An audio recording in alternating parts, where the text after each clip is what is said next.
Hello and welcome to Learning with Lickem.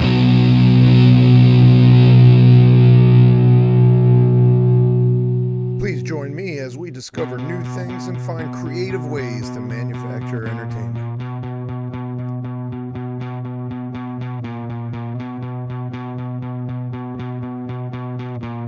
On this podcast, we are going to explore any topic that arises.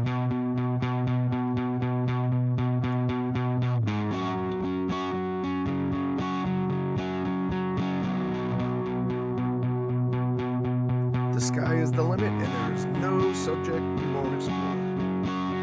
Here we go.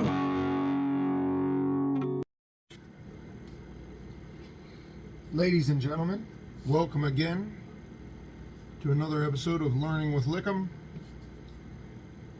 This might actually be an episode that's going to be more about learning about Lickem while I'm making this bacon. So, I didn't think about how loud that was going to be.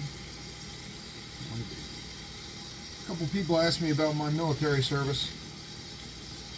I figure if I'm going to be online talking about a bunch of shit people don't care about anyway, might as well clue you in a little bit. So, while I'm making this bacon, I'll tell you a couple stories. So I started out in service in 1993, right after I left high school, because, after scraping by the skin of my teeth and having to take summer school for English, I wasn't the most stellar student. I think I had enough intelligence that I probably could have done it. I was just not interested in anything in school. So,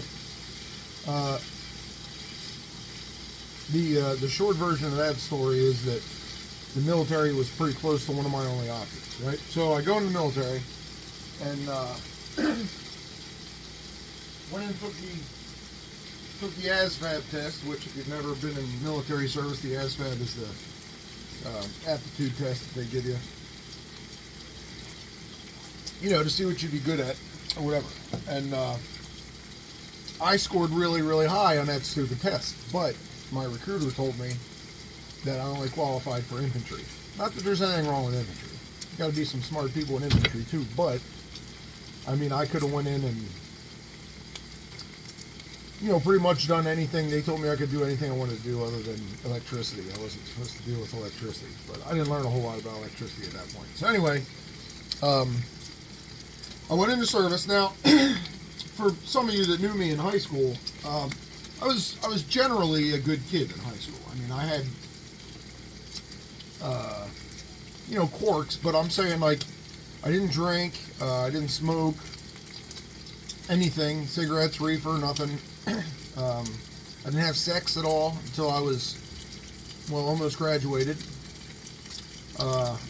So, in that sense, I was generally a good kid. Now, I was still a douchebag, I still did dumb kid things, which, that's the way it goes, sometimes you do. So, anyway, I went into service. Now, coincidentally, the night before I went to basic training, one of my cousins got me stoned for the very first time. First time I ever even touched reefer was the night before I left for basic training. So, I'll go down to Fort Benning, Georgia, go to basic training, did really, really good in basic training. In fact, I was the only person in the company that the lieutenant, the XO, came out of the office for, took the pin from the drill sergeants and brought it over and pinned it on me and the whole company. I was the only guy, which made me feel great. I think that happened because during basic training, we were doing, I was always pretty decent at fighting, like I've been a fighter my whole life. But during basic training, when we did hand-to-hand combat days, the LT would come out and give me shit about the way I was doing this or doing that or whatever. And then when he'd say, do that on me, well then I would. And he liked it, so I ended up teaching him a little bit of stuff. But he was a good guy. Came out and pinned me, did good in basic training. After basic training, had the graduation ceremony. Family came down. Everybody was real proud of me. Thought I was turning over a new leaf. You know, after all the dumb stuff that I did in high school. But anyway, hung out with them for a day, maybe half an hour, longer than that. It wasn't long, I know that. And then I went to airborne school. And airborne school was another challenge in my life. Woke up a little earlier than basic training yet. Ran 2 or 3 times as long every damn day. And I was doing pretty good for the most part in airborne school. And one day I decided that I was going to wear long johns for the run in the morning because it was cold. Well, then I never changed out of the long johns. But the short version of that story is I ended up with pneumonia and cycling out of airborne school. So that was the first kick in the pants for me. After that, I went to my first duty station, which was the 3rd U.S. Infantry at Fort McNair in Washington, D.C., which is the old guard, right? Tomb guards, ceremonies, you know, firing parties for stuff like that. So, real strict, real stringent as far as duty. You know, you had to have all your buttons had to be super duper shiny. You had to have your boots shined all the time. Your uniforms have to have presses in them, you know, creases in them in the right spot, all that. So, Wen did that for a little while. Now, not long after I got out of high school, I had my first beer, right? Which, I don't know. I mean, I guess in the grand scheme of things, I was saving it all up, for lack of better words. But, you know, I went to a party or two, and I'm talking in high school, and I kind of just got a taste for alcohol, right?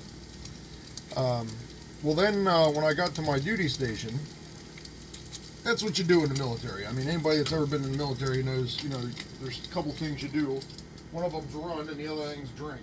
So, for most of us, you know, and then you get Article 15s out the butt, which I'll tell you what that is in a minute.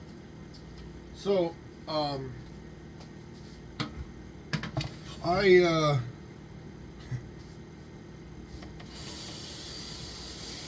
got to my duty station and started to get to know everybody, and it was a good time, and they were good dudes, you know. My group, you know, they were good people, but they did drink, and there was a dude in my platoon that looked almost identical to me, but he was 22 years old. And I used to take his ID and go out at night. You know, initially I just went out with some friends of mine just to hang out, you know, because that's what they were doing, so I would go out. Well, then it turned into, like, that was the thing to do. And I had mentioned that I wasn't real sexually active at that point. It wasn't until just a few months before that I had actually lost my virginity. But I certainly made up for it after I got to my duty station. So I would take this dude's ID and go to this club. It was called The Cellar. And I used to hang out at a lot of different places, but the one that we frequented the most was called The Cellar. It's an underground club in D.C., and I say underground because you had to walk down steps, and it was under the street surface. And it was a big bar. A lot of people there all the time. Military town, so people knew that there was going to be military people there. But I started drinking more and more and more and more and more. And I eventually drank pretty much everything, every dollar that I made in the military, I drank. So in comes the Article 15s. Article 15s are what you get in the military for fucking up, right? Doing things you ain't supposed to do. And there's a couple different grades of Article 15. So my first one, I took this buddy of mine's ID. I went to the cellar, hanging out with a bunch of people. I remember that night was a gin night, and I thought gin was cool then because I was, 20, not even 20 years old. But the night that I got my first Article 15, the night before I got my first Article 15, I drank and drank and drank. I can remember cheering my last shot of gin with somebody and throwing it back. And then I don't remember a whole lot after that. It's like I blacked out standing.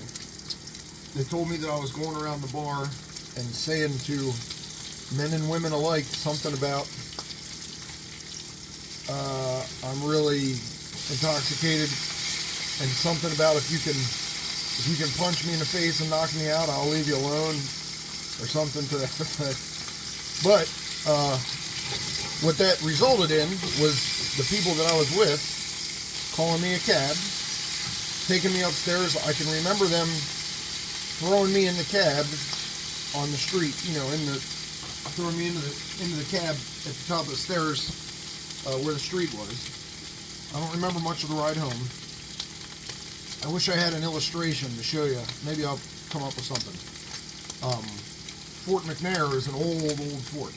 So the barracks that I lived in, there was a long stone building and big stone steps that went up it with a long catwalk from the top of those big long steps. It actually went the whole way across the front of the building, but they were right about in the middle, and then a long catwalk all the way down to the company quarters door, the CQ door down at the end of the catwalk.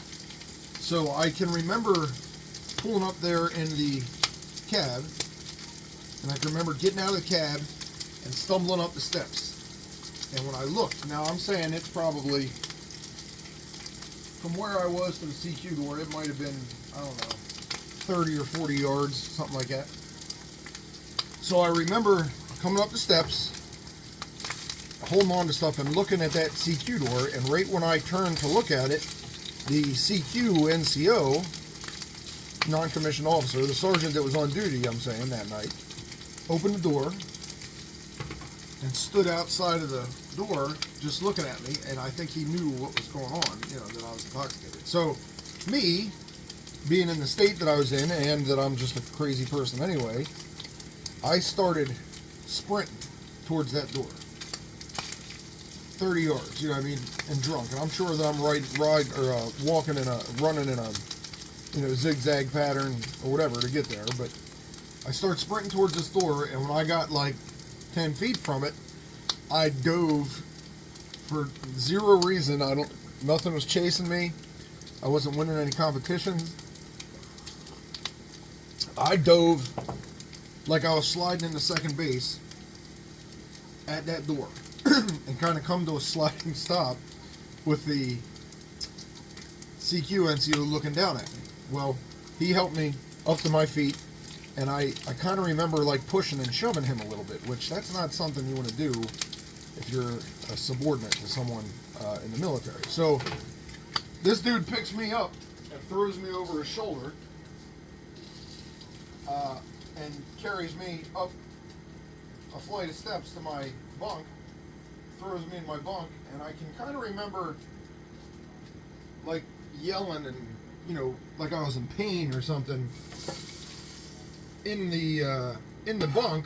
But I also remember while I was doing it, what are you screaming for? Nothing's wrong with you. So anyway, I eventually passed out. Well, then the next morning came, in about 2 hours, I think. So when I woke up, I was still just about as drunk as I was when I got home. And we had a formation in the building that day because it was raining outside. So that's down on the second floor of the first basement. There's a sub-basement also.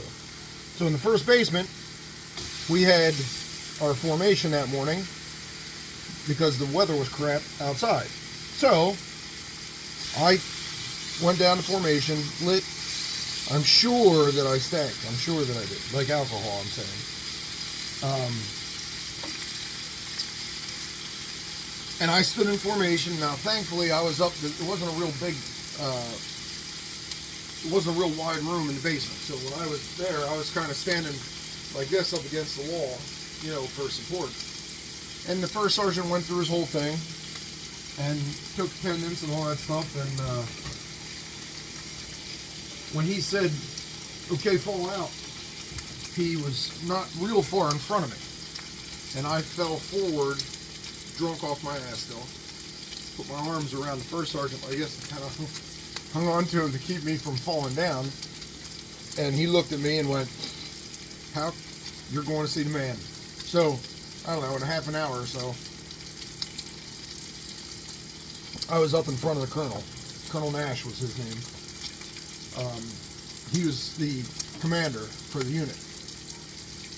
And he gave me my first Article 15, which was a loss of pay, loss of rank, restriction to duty, or restriction to the barracks for 30 days. You know, you weren't allowed to leave the barracks. And then, after that, I got caught one time sneaking off base, and I got one time sneaking a female through the window of my barracks, and I got 2 more Article 15s for that. So the second one, when I got my third one, the colonel said, "Halk, I don't think you really want to be in the military," and he sent me home. He didn't send me home, he sent me out of the military. And I lived in Georgetown for a while and then moved back home. But anyway, so I was only in for about a year the first time that I was in. And I messed it up real bad. And if I would have left it like that, man, it wasn't a dishonorable discharge, but it was a general discharge. And it wasn't overly, it wasn't something I was proud of, right? So a lot of time went by. I screwed up all kind of stuff in my life between then and 9/11, pretty much, right? So we'll get into that another time. So when the attacks on the towers happened, I was married to Stacy then, and I started saying to her, you know, I just feel like I'm supposed to do something. I wasn't sure what it was. I thought maybe I was supposed to go to New York to help, you know, the cleanup. Help do something. Well, what I ended up doing was rejoining the military, the Guard this round, and I'd matured a good bit, not completely to the point where I would consider myself a mature person, but I had matured past the point where I was the first time that I was in the service. Not a lot past that. Good enough. So I went back in the military service, right? Went back in the Guard. Didn't have to go to basic training again, which I probably should have done. But I had to write a letter to the commanding officer of the unit that I was trying to join to try and apologize for the way that I acted in the military the first time, which was embarrassing. I mean, again, if that would have been my legacy, I would still probably talk about it, but not the same way that I do now. But I went back in the military. I was a good soldier the second time. I was good at training troops. You know, my life had progressed a little bit, I guess. So, but I went back in the military a second time. Became part of a striker unit. You know, got promoted pretty quick through the ranks. Got the NCO, and then they told us that we were going to the war. So now I have a bunch of guys that I'm training also, and we're going over the pond to Iraq, which was in 2008 time frame, September I think 2008 or something like that. I think it was December. Yep. So I know this is dragging on. I'm sorry. So we get to the war, and for anybody that's never been in a war's not something that most people are used to.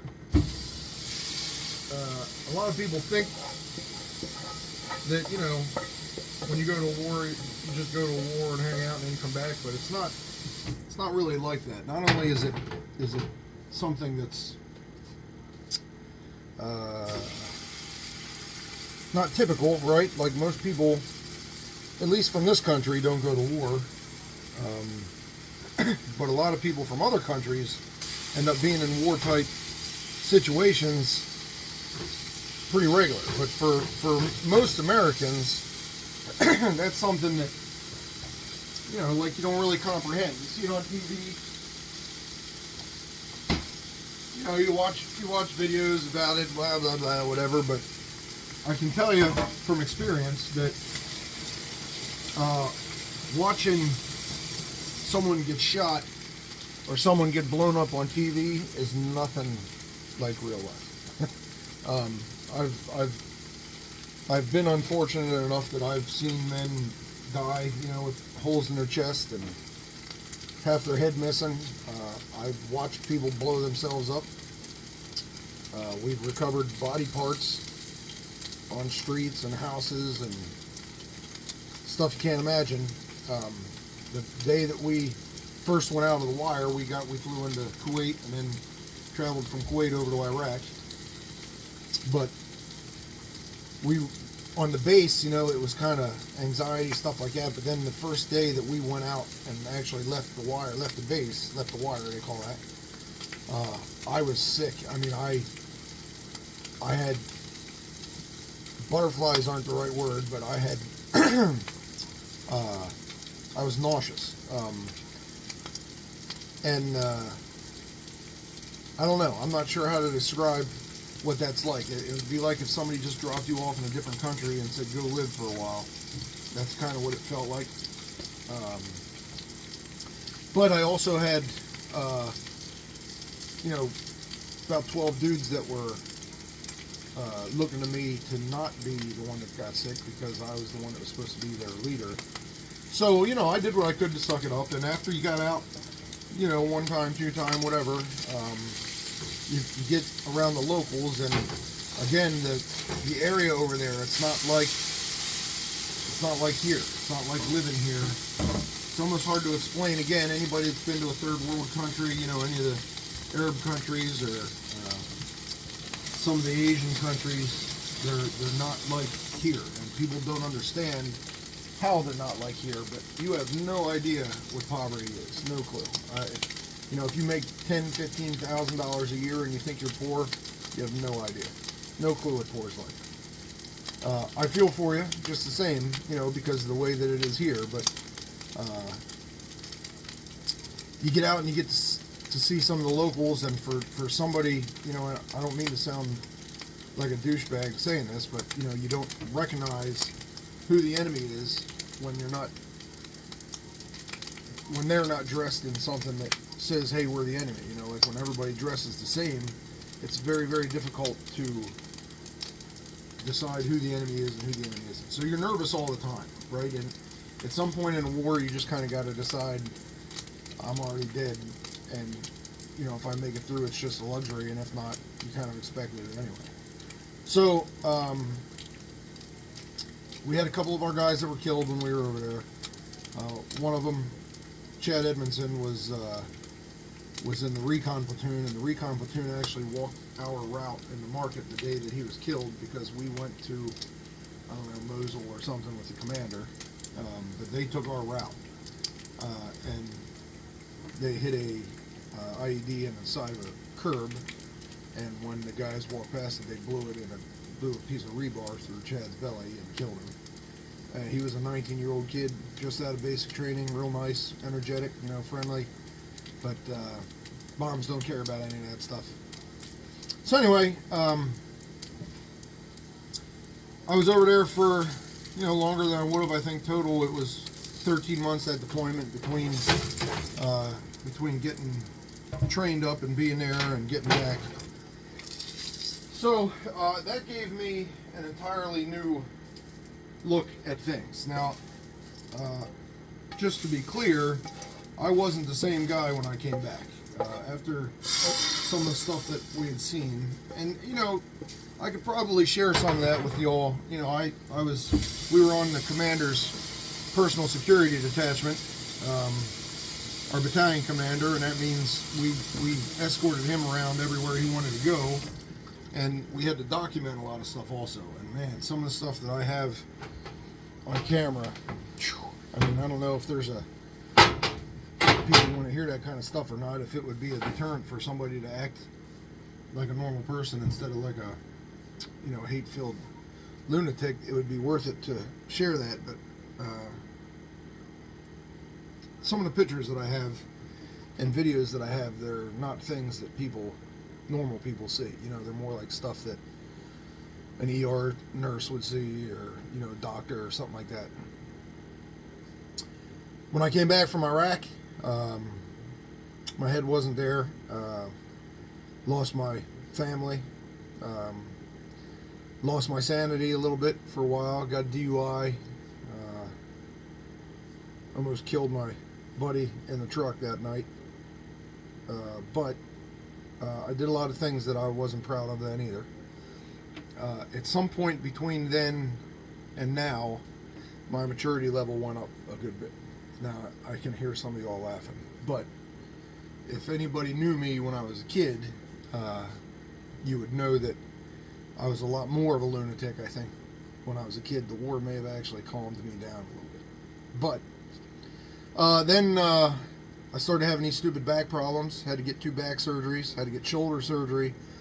Had to get hip surgeries, hernia surgeries. So 7 or 8 surgeries after I came back from Iraq, I was medically retired from the military. After just about 16 years total. A little less than that, I think. But they retired me, and that's pretty much where I've been since. So I'm not... There's nothing that I've done in that capacity, I don't think, that is noteworthy. A lot of dudes did what I did, and girls, at this point. Back when I was in there, there's still no women in combat roles anyway. A lot of people did a lot more than I did, and certainly deserve more recognition for it than I ever do.